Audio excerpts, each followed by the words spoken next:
So good morning friends, welcome to PD classes. Today a very important session for all those who want to make their career in home guard jobs. दोस्तों बहुत से हमारे students हैं जो police में जाना चाहते हैं, बहुत से हमारे स्टूडेंट्स हैं जो as a home guard job करना चाहते हैं और मुझे उम्मीद है कि हमारे दोनों चैनल्स पीडी क्लासेस और इंटरव्यू गाइड पर आप spoken English, personality development, body language की वीडियोस देख रहे हैं और बहुत कुछ सीख रहे हैं। चलिए फिर मैं आपको वेलकम करता हूं और उम्मीद करता हूं कि आज के सेशन से आपको बेनिफिट मिलने वाला है अपने रिटन एग्जाम्स में, अपने इंटरव्यूज में और आपको बहुत सी नई इंफॉर्मेशन रिगार्डिंग होम गार्ड मिलने वाली है।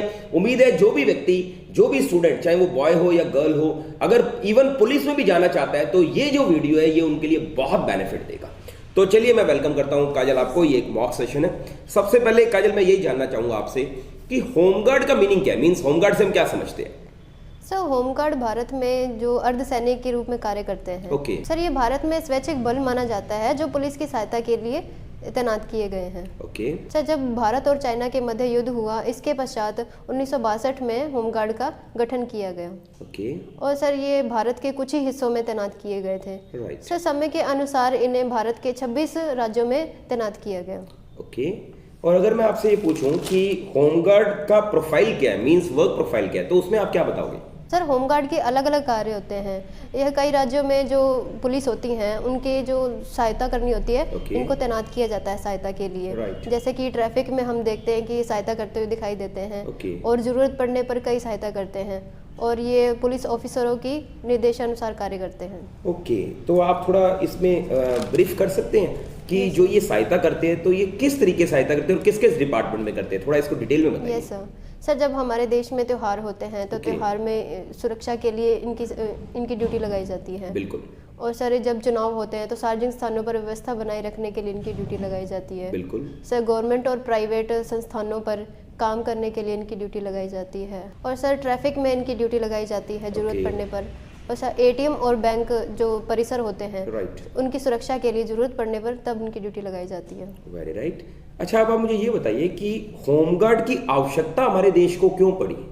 यस सर, भारत देश में नागरिकों की सुरक्षा के लिए सीमा पर जैसे जवान यानी कि कहें हम एयरफोर्स की व्यवस्था की गई। और I agree with you, air force, even BSF और इंडियन आर्मी, ये सब तैनात रहते हैं। बिल्कुल सही कहा आपने। बॉर्डर पे हाँ जी, उसी के अकॉर्डिंग जैसे जो अंदर नागरिक है, देश के अंदर जो नागरिक है उनकी सुरक्षा के लिए या कहें उनके जो अधिकार हैं उनकी रक्षा के लिए पुलिस कर्मियों की बिल्कुल ड्यूटी लगाई गई है। और जब कई बार होता है कि वह लोगों की हेल्प नहीं कर पाते हैं और उनकी संख्या कम होती है, तो होमगार्ड का गठन किया गया। ओके, जो कि पुलिस की सहायता करते हैं। ओके, मींस ये एक रीजन है जिसकी वजह से कि पुलिस बल कई बार कम हो जाता है अलग प्लेसेस पे, तो उनकी हेल्प करने। Yes sir. चलिए, आई एग्री विद यू। अब आप मुझे ये बताइए, कुछ शारीरिक मापदंड होते हैं होमगार्ड में आने के लिए, चाहे वो पुरुष हो चाहे महिला हो। तो सबसे पहले बताइए कि जो मेल है उनकी हाइट कितनी होनी चाहिए मिनिमम? सर उनकी मिनिमम हाइट 168 सेंटीमीटर होनी चाहिए। और फीमेल की हाइट? सर फीमेल की हाइट 150 होनी चाहिए। ओके। अच्छा, अब ये बताइए कि मेल को 5 किलोमीटर अगर दौड़ना है तो कितनी मिनट में वो पूरा करना होता है? सर उन्हें कम से कम 24 मिनट में पूरी करनी होती है अपनी दौड़। ओके। और यही अगर महिला को शायद 2.5 किलोमीटर देते हैं तो उनको कितनी देर में पूरा करना होता है 2.5 किलोमीटर? सर उन्हें 18 मिनट में पूरी करनी होती है। ओके। और पुरुष का जो सीना है वो कितना होना चाहिए? सर 80 से 85 सेंटीमीटर। ओके।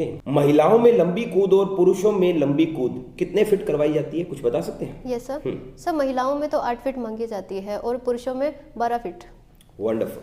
अब मैं आपसे बहुत इंपॉर्टेंट क्वेश्चन पूछना चाह रहा हूँ कि आप होमगार्ड क्यों बनना चाहते हैं? What is the reason? हमें अपना रीजन दीजिए।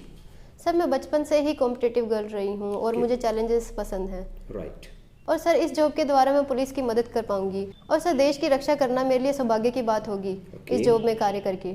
और सर इस जॉब को प्राप्त करके मैं अपने गांव का भी नाम रोशन करूंगी, क्योंकि अभी तक कोई भी गर्ल हमारे गांव से होमगार्ड में भर्ती नहीं हुई है। ओके। और सर मैं बताना चाहूँगी कि ये जॉब करके मैं अपनी फैमिली का भी हेल्पिंग हैंड बनना चाहूँगी। ओके। अब आप मुझे ये बताइए कि अगर आप पुलिस को हेल्प करना चाहते हैं तो आप डायरेक्ट पुलिस में क्यों नहीं लगते? क्योंकि सर मेरी क्वालिफिकेशन 10th पास है और पुलिस में 12th पास क्वालिफिकेशन जा सकते हो। तो क्या आप मुझे पुलिस और होमगार्ड इसमें जो डिफरेंस है वो बता सकते हैं? Yes sir. बताइए। सर जो पुलिस की जॉब होती है वो रेगुलर होती है Okay. एंड होमगार्ड की जॉब होती है वो टेम्परेरी होती है और जरूरत पड़ने पर उन्हें बुलाया जाता है। ओके। और सर इनकी जो एक साल में इनको लगभग कितने महीने की नौकरी इनको मिल जाती है? सर एक साल में इन्हें लगभग 5 से 6 महीने काम करना होता है पूरे साल में। ओके। और सैलरी क्या इनकी कुछ डिफरेंस रहता है? सर इनकी जो सैलरी होती है वो रेगुलर होती है, मंथ के बेस पर होती है। ओके। और जो होमगार्ड की सैलरी होती है वो डेली बेस पे होती है जो कि जॉब के हिसाब से होती है। ओके। सर पुलिस में 18 से 30 एज मांगी जाती है और जो कि होमगार्ड में 18 से 35 एज मांगी जाती है। ओके। और ओबी और एसएसटी वालों के लिए कुछ स्पेशल छूट होती है? यस सर, होमगार्ड में ओबीसी और एससी वालों के लिए स्पेशल बेनिफिट होता है। ओके। और जो एग्जाम पैटर्न है उसमें क्या डिफरेंस रहता है पुलिस में और होमगार्ड में? सर पुलिस की जॉब में रिटर्न और फिजिकल दोनों देने पड़ते हैं। Okay.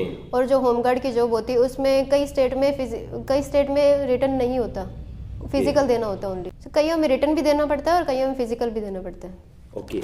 चलिए फिर मैं आपके लिए कुछ क्वेश्चंस लेकर आया हूँ। तो सबसे पहले मैं कुछ ऐसे क्वेश्चंस लेकर आया हूँ कि कल को रिटर्न एग्जाम होता है तो उसमें हमारे स्टूडेंट्स को बेनिफिट मिले।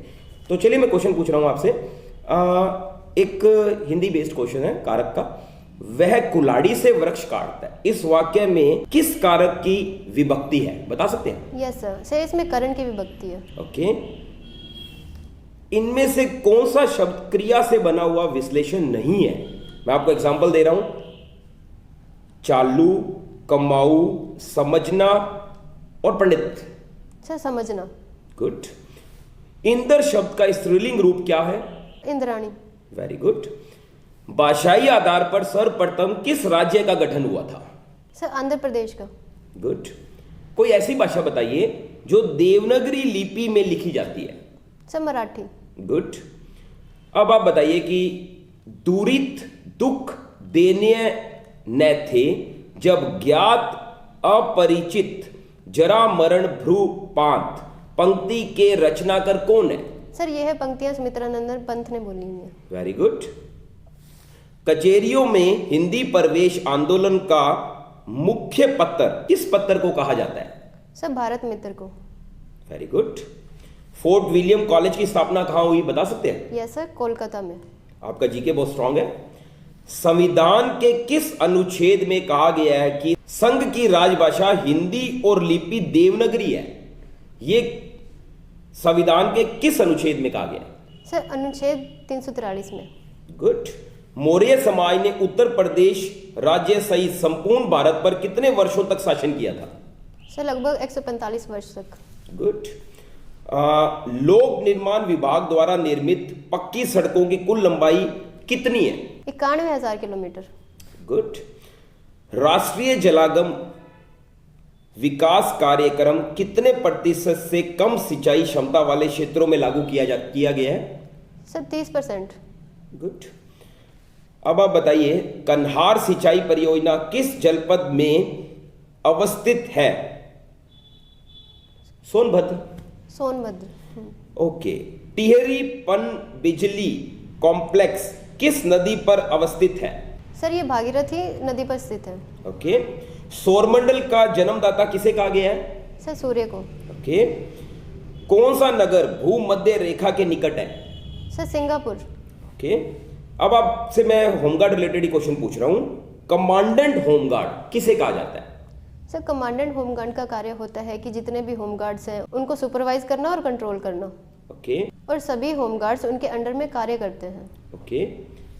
आपकी कुछ स्ट्रेंथ्स और वीकनेस बताइए हमें। Yes sir. सर मेरी सेंस है कि मैं ऑनेस्ट हूँ, पंचुअल हूँ और सेल्फ कॉन्फिडेंट हूँ। ओके। और आपकी कुछ वीकनेस? Yes sir. सर मेरी वीकनेस है कि मैं बातें बहुत करती हूँ। ओके। पर ये तो बहुत छोटी वीकनेस हुई, कोई और मेजर वीकनेस आपके अंदर? सर मेरी एक और वीकनेस है कि मैं जब कोई कार्य करती हूँ, इंपॉर्टेंस कार्य करती हूँ, तो मैं अपना खाना पीना छोड़ देती हूँ जिससे हेल्थ इश्यूज होते हैं। तो फिर आपको पता नहीं कि आपको आने वाले टाइमिंग के अंदर पुलिस की हेल्प करनी है तो आपको हेल्थ कॉन्शियस रहना चाहिए, आप उसका ध्यान नहीं रखते? यस सर करते हैं। मान लीजिए कहीं दंगा फसाद हो रहा है और आपको वहां तैनात किया गया है। अब आप तो बता रहे हैं कि आप तो खाने का भी ध्यान नहीं रखते और वैसे भी आप दुबले पतले हैं। अगर आपको वहां कोई झगड़ा हो जाए तो आप मैनेज कैसे करेंगे? और हो सकता है आपको झगड़ना भी पड़े। Yes sir. तो आप कैसे झगड़ेंगे? आप तो दुबले पतले हैं। यस सर, मैं दिखने में दुबली पतली हूँ, वैसे मेरे अंदर जोर बहुत है क्योंकि मैं कराटे में ब्राउन बेल्ट रही हूँ। कराटे में? Yes sir. That's great. And मेरे को हर तरह की गन चलानी आती है और मैं इजीली उसे हैंडल कर लूंगी। और सर मेरे को लाठी चलानी भी अच्छे से आती है। That's good. काजल, मान लीजिए हम आपको किसी और स्टेट में भेजते हैं और आपको अपने घर से काफ़ी दूर रहना है और वहाँ पर आपको पेइंग गेस्ट भी नहीं मिल रहे कि पेइंग गेस्ट पीजी आप रह लो, वो भी पॉसिबिलिटी नहीं हो रही है, तो आप क्या करेंगे? सर मुझे कोई भी कहीं पर भी आने जाने में कोई प्रॉब्लम नहीं है क्योंकि मेरे अंदर होम सिकनेस नहीं है। That's good. और कश्मीर टू कन्याकुमारी मेरे लिए सेम है और मैं इजीली मैनेज कर लूँगी। और सर अगर मुझे कहीं पीजी नहीं मिलता है तो Yes. मैं अलग से रूम लेके रह लूँगी। ओके, फिर कुकिंग वगैरह का, खाने का आप कैसे मैनेज करोगे? सर मुझे कुकिंग आती है। सर मैं अच्छे से खाना पका लेती हूँ और रसोई में भी अपनी मम्मी के साथ हेल्प करवाती हूँ। Okay, that's good. आपको होमगार्ड बनने के लिए प्रेरित किसने किया? सर मुझे इसके लिए मेरी मम्मा ने प्रेरित किया। Okay. वो मुझे बहुत मोटिवेट करते हैं क्योंकि वो सर बहुत बोल्ड हैं और उन्हीं की तरह मैं बोल्ड बनना चाहती हूँ। ओके। यस, और सर वो मुझे सुबह जल्दी उठा देते हैं और मुझे वर्कआउट के लिए भी भेजते हैं। ओके, तो शायद कराटे क्लास भी उन्होंने आपको ज्वाइन Yes, करवाई? That's good. आप अकेले काम कर लेते हैं या आपको अपने साथ टीम चाहिए? सर मैं वैसे ज़्यादा प्रेफरेंस टीम को देती हूँ। अगर ज़रूरत पड़े तो मैं अकेले भी काम कर सकती हूँ, चाहे वो लड़ाई हो या फिर कहीं अकेले जाना हो। ओके। काजल, मान लीजिए कि आप ट्रैफिक के अंदर आपको जॉब मिल रही है फिलहाल और आपको ट्रैफिक कंट्रोल करने के लिए दिया जाता है और वहाँ पर एक गर्ल आपके पास आती है और वो ऑन फुट है और आपके पास पहुँचकर कहती है कि मैडम मुझे ना एक लड़का ईव टीज कर रहा है, तो ये ईव टीजिंग का केस आपके सामने लेकर आई है। अब आप क्या करेंगे ऑन द स्पॉट? सर सबसे पहले तो मैं उस लड़के के पास जाऊंगी, उससे समझाऊंगी। अगर वो फिर भी नहीं समझता तो मुझे फिर चांटा भी लगाना आता है। Oh, you are very strict. Yes sir. हमारे पास होमगार्ड के लिए बहुत गर्ल्स आए हुए हैं, बहुत बॉयज आए हुए हैं, तो हम आपको क्यों सिलेक्ट करें? सर सबसे पहले तो मैं आपको थैंक यू कहना चाहती हूँ जो आपने मेरे को ये अवसर दिया। Okay. और सर मैं बताऊंगी कि मैं जितने भी बाहर खड़े हुए मेरी तरह, मैं उनको खुद से कंपेयर तो नहीं कर सकती, पर लेकिन अपने बारे में बताना चाहूँगी कि मैं सर कॉन्फिडेंट गर्ल हूँ और मैं चैलेंजेस गर्ल हूँ, चैलेंजेस बहुत पसंद करती हूँ। Okay. और सर मेरे को लाठी भी अच्छे से चलानी आती है, मैंने आपको बताया। और मैं ट्रैफिक भी अच्छे से संभाल लूँगी और सर मैं अपने आप को किसी भी माहौल में एडजस्ट कर लेती हूँ। Okay, yes sir. तो we are really proud of you. आपने जितने भी क्वेश्चंस का आंसर दिया तो मुझे लगता है कि आप सुटेबल कैंडिडेट हो। और अपने स्टूडेंट से मैं बात करना चाहूँगा, दोस्तों हमने आपको पुलिस डिपार्टमेंट के, हमने आपको कांस्टेबल के और अब जो हम आपको वीडियो दे रहे हैं रिगार्डिंग होमगार्ड, तो उम्मीद है आप हमारे सारे वीडियोस देख रहे हैं, बहुत कुछ सीख रहे हैं। उम्मीद है हमारे जितने भी कैंडिडेट्स जो आगे कॉम्पिटिशन्स में जाना चाहते हैं, पुलिस में भर्ती होना चाहते हैं या होमगार्ड की जॉब के लिए जाना चाहते हैं, बिल्कुल मैं उनको बेस्ट विशेस देना चाहूँगा और रिक्वेस्ट करना चाहूँगा कि आप हमारे दोनों चैनल से स्टडी कीजिए, आपको बहुत कुछ सीखने को मिलेगा। दोस्तों बॉडी लैंग्वेज के वीडियोस जरूर देखिए, डेफिनेटली आपको नयापन, अपनी पर्सनालिटी में बहुत कुछ चेंज मिलेगा आप यदि उन पर्सनालिटी पॉइंट्स को अडॉप्ट करते हो। यहाँ मैं काजल का धन्यवाद भी देना चाहूँगा, Kajal, for participating in this intro. We are really proud of you. Keep it up. Blessings to you. Thank you.